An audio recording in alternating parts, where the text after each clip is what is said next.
เขียวกำลังออกดอกพี่น้องเห็นบ่กำลังเป็นหมากแล้ว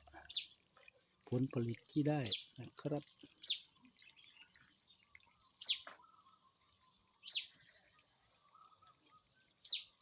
ตะไลกำลังออกดอกพี่น้อง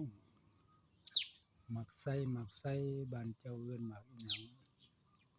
เห็นบ่พี่น้องบอกแข้งขมพี่น้องกำลังออกดอก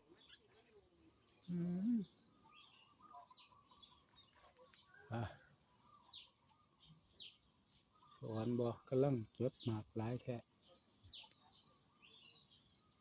เก็บกำลังออกดอกพี่น้องกำลังเป็นหมากแล้วรดน้ำก่อนคือผักหวานนะครับกำลังแตกยอดสวยงามเลยตามเจ้าเอื้อนพักนี้น้อง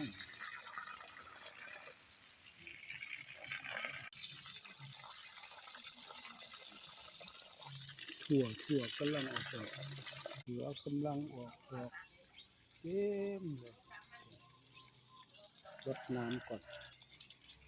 ถั่วกำลังเป็นดอก